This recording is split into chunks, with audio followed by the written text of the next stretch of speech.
ഞാൻ 26 ദിവസം പിന്നെ കണ്ണൂർ ജയിലിൽ കിടന്ന ഒരാളാണ്. ജയിലിൽ കിടക്കാൻ്റെ സാഹചര്യമാണ് എൻ്റെ മക്കളെ നിയമം പഠിപ്പിക്കാനുള്ള ഒരു സാഹചര്യം ഉണ്ടായത്. അപ്പം ഇവിടെ നീതി വേണം, സിസ്റ്റം വേണം എന്ന് ഞാൻ പറയാം. അപ്പം നിയമം കൃത്യമായി പോകാത്തതുകൊണ്ടാണ്. അപ്പോൾ ഈ പണം കിട്ടാനുള്ള ആൾ പോലീസ് സ്റ്റേഷൻ അല്ലെങ്കിൽ പിന്നെ എവിടെ പോയിട്ട് അയാൾ പരാതി പറയും, ആര് വാങ്ങിക്കൊടുക്കും? അപ്പം വാങ്ങിക്കൊടുക്കുന്ന ഇതൊക്കെ ഓരോരോ ടീമുകൾ ഏറ്റെടുക്കും, പിന്നെ കൊട്ടേഷൻ ടീമുകളിലേക്ക് പോകും, അങ്ങനെ വേറെ രീതിയിലേക്ക് മാറും. പക്ഷേ ഈ പറയുന്നതൊക്കെ പെട്ടെന്ന് മനസ്സിലാക്കി കൊടുക്കാൻ പാടുള്ള കാര്യങ്ങളാണ്. ഇത് ഞാൻ ബിസിനസ് അല്ല എന്ന് പറയുമ്പോൾ ആൾക്കാർക്ക് ആർക്കും വിശ്വാസമല്ല. അത് ഇയാൾ വെറുതെ പറയാം. അത് എന്നെ വന്ന് കണ്ട് എന്നോട് സംസാരിക്കണം. എന്നെ അറിയുന്ന ആളുകൾക്ക് കൃത്യമായിട്ട് അറിയാം ഞാൻ എന്താ ചെയ്തുകൊണ്ടിരിക്കുന്നത് എന്നുള്ളത്. ഇവിടെ എൻ്റെ അമ്മ വന്നിട്ടുണ്ട്, ക്രിസ്മസ് ന്യൂ ഇയർ സെലിബ്രേഷൻ നടക്കുകയാണ് ഇന്ന് 5 മണി മുതൽ ഇവിടെ. അപ്പോൾ ഓരോ ആഘോഷങ്ങളും ലൈഫ് ചേഞ്ച്, ഒരാളുടെ ബർത്ത്ഡേ ആണെങ്കിലും വിവാഹ വാർഷികമാണെങ്കിലും എല്ലാം നമ്മുടെ ആഘോഷിക്കും.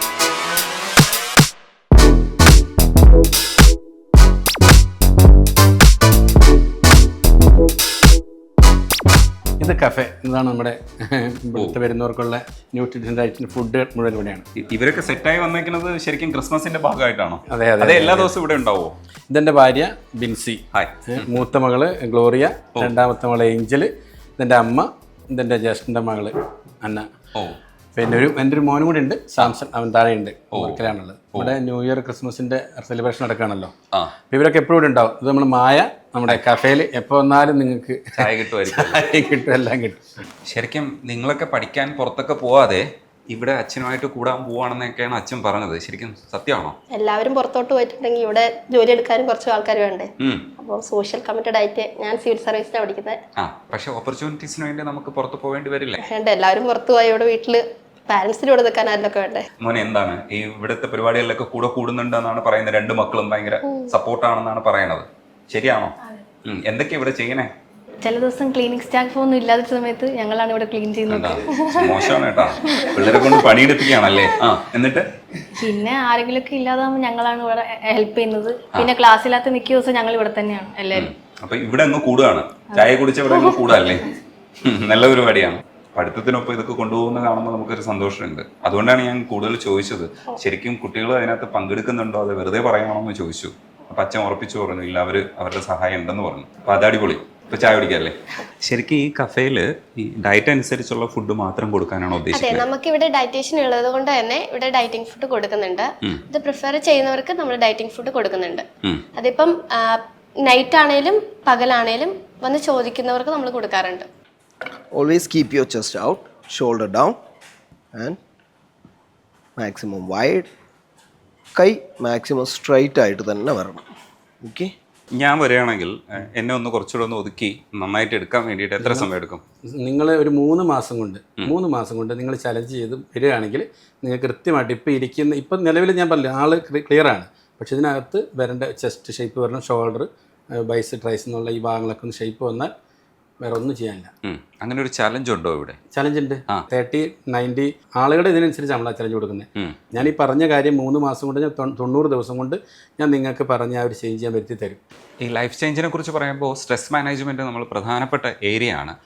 സ്ട്രെസ് മാനേജ്മെൻറ്റിനെ കുറിച്ച് ശരിക്കും സംസാരിക്കേണ്ട എക്സ്പേർട്ട് ഇവിടെയുണ്ട്. യോഗ ട്രെയിനർ കൂടിയാണ് നിശാന്ത്.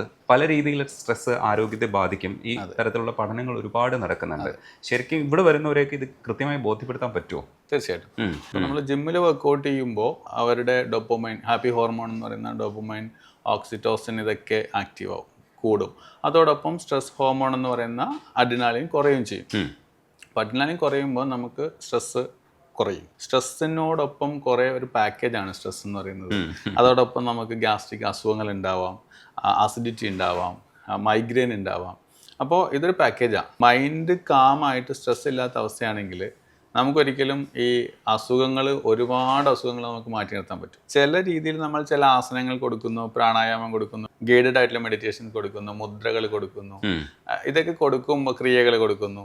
അപ്പോൾ ആവശ്യമുള്ളവർക്ക് കറക്റ്റായിട്ടുള്ള കൊടുത്താൽ അവർക്ക് മാറ്റം ഉണ്ടാകും. മാറ്റം ഉണ്ടാവാതെ നമ്മൾ അവരോട് ഇതിനെക്കുറിച്ച് പറഞ്ഞുകൊണ്ടിരുന്നിട്ട് കാര്യം. അപ്പോൾ ഒരു 1-2 ആഴ്ച കൊണ്ട് അവർക്ക് മാറ്റം ഉണ്ടാവും. അപ്പോൾ അവർക്ക് കൂടുതൽ ഒരു ക്യൂരിയോസിറ്റി ഉണ്ടാവും ഇതെങ്ങനെ മാറി എന്നുള്ളത്. അപ്പം നമ്മൾ അതിൻ്റെ തിയറി കാര്യങ്ങൾ പറഞ്ഞു കൊടുക്കും. ഇപ്പോൾ ഗൾഫിലൊക്കെ ഒരുപാട് ഫിറ്റ്നസ് സെൻറ്റേഴ്സ് ഉണ്ടായിരുന്നു എന്ന് പറഞ്ഞു. ആ ബിസിനസ്സൊക്കെ വിട്ടിട്ട് ഇപ്പോൾ കേരളം കോൺസെൻട്രേറ്റ് ചെയ്യാൻ കാരണം എന്താണ്? ഇപ്പം ഞാൻ നോക്കുമ്പോൾ മക്കളും ഒക്കെ ഇതിനകത്ത് പങ്കെടുക്കുന്നുണ്ട്. ഡീറ്റെയിൽസ് പറയുന്ന സമയത്ത് ഞാനത് ശ്രദ്ധിച്ചായിരുന്നു. മക്കളെല്ലാം ഇവിടെ തന്നെ നിൽക്കാം എന്നൊക്കെ തീരുമാനിച്ചുകൊണ്ട് അച്ഛനൊപ്പം ഈ ബിസിനസ്സിൻ്റെയോ ഇല്ലെങ്കിൽ ഈ പദ്ധതിയുടെ ഭാഗമായിട്ട് നിൽക്കുന്നുണ്ട്. അതെന്താ കാരണം ഇങ്ങനെ കേരളത്തിൽ തന്നെ കോൺസെൻട്രേറ്റ് ചെയ്യാൻ? ഒരു ഫിറ്റ്നസ് ട്രെയിനറായിട്ടാണ് ദുബായിൽ എത്തിപ്പെടുന്നത്. ഞാൻ ജോലി ചെയ്യുന്ന സ്ഥാപനം തന്നെ ഒരു മാസത്തിനുള്ളിൽ ഞാൻ വിലയ്ക്ക് വാങ്ങുകയും ചെയ്തു. അവിടുത്തെ അറബികൾ ഞാനായിട്ടൊരു ബന്ധം കൊണ്ട് അവരെനിക്ക് തരികയും ചെയ്യുന്നു. അവിടുന്ന് തൊട്ട് പിന്നീടുണ്ടായ ഒരു യാത്രയിലാണ് ഈ 1026 ഫിറ്റ്നസ് സെൻ്റർ വന്നത്. പിന്നെ diesel trading, interior company, gold ഓർണമെൻറ്റ്സിൻ്റെ മാനുഫാക്ചറിങ്, അങ്ങനെ വലിയൊരു വ്യവസായ മേഖലയിലേക്ക് മാറിപ്പോയി. പക്ഷെ പിന്നീട് ഒരു 6 വർഷം മുമ്പുണ്ടായ ഒരു ചതിയിൽ ഞാൻ കേരളത്തിൽ എത്തപ്പെടേണ്ട വന്നു. എനിക്ക് ലഭിക്കേണ്ട നീതി കിട്ടാതെ ഒരു അവസ്ഥ ഉണ്ടായിട്ടുണ്ട്.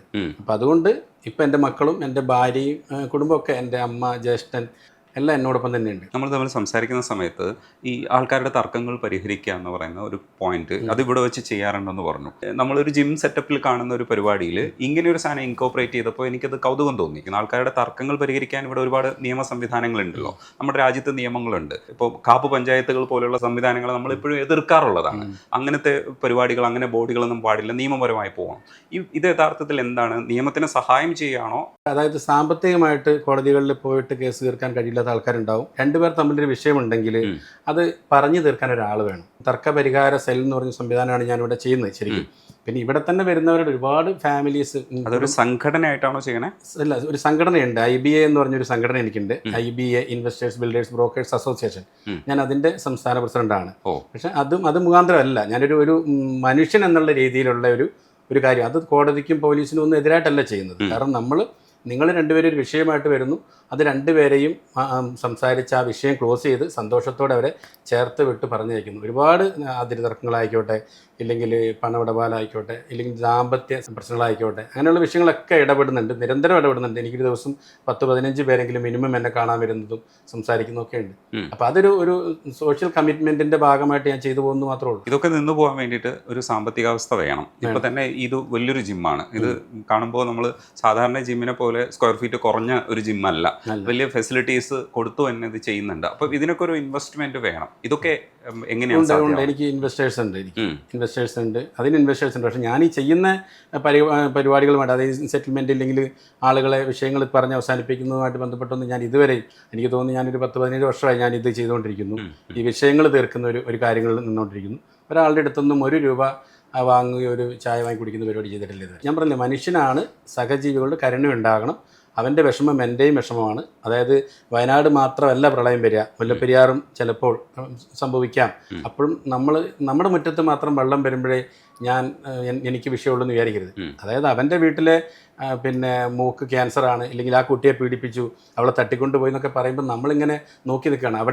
ഇവിടെയല്ലല്ലോ, എനിക്കല്ലല്ലോ ക്യാൻസർ, എനിക്കല്ലല്ലോ വിഷയം, അല്ലേ? അപ്പോൾ അങ്ങനെയല്ല വരേണ്ടത്. ഈ മക്കളൊക്കെ പഠിക്കേണ്ടത് ഇതാണ്. ഇപ്പോൾ ഇവിടുത്തെ മക്കൾക്ക് ഈ ഒരു സംവിധാനം ഇല്ല എന്നുള്ളതാണ്. ഈ ചിന്തയില്ല, സെൽഫിഷാണ് ഭയങ്കരമായിട്ടും. അവരുടെ കാര്യം മാത്രം നോക്കി ഒരു വിധത്തിലുള്ള കമ്മിറ്റ്മെന്റുകളും ഈ ലോകത്തോട് ഇല്ലാതെ ജീവിച്ചു പോകുന്ന ഒരു അവസ്ഥയാണ്. അപ്പം അത് മാറ്റണം ശരിക്കും.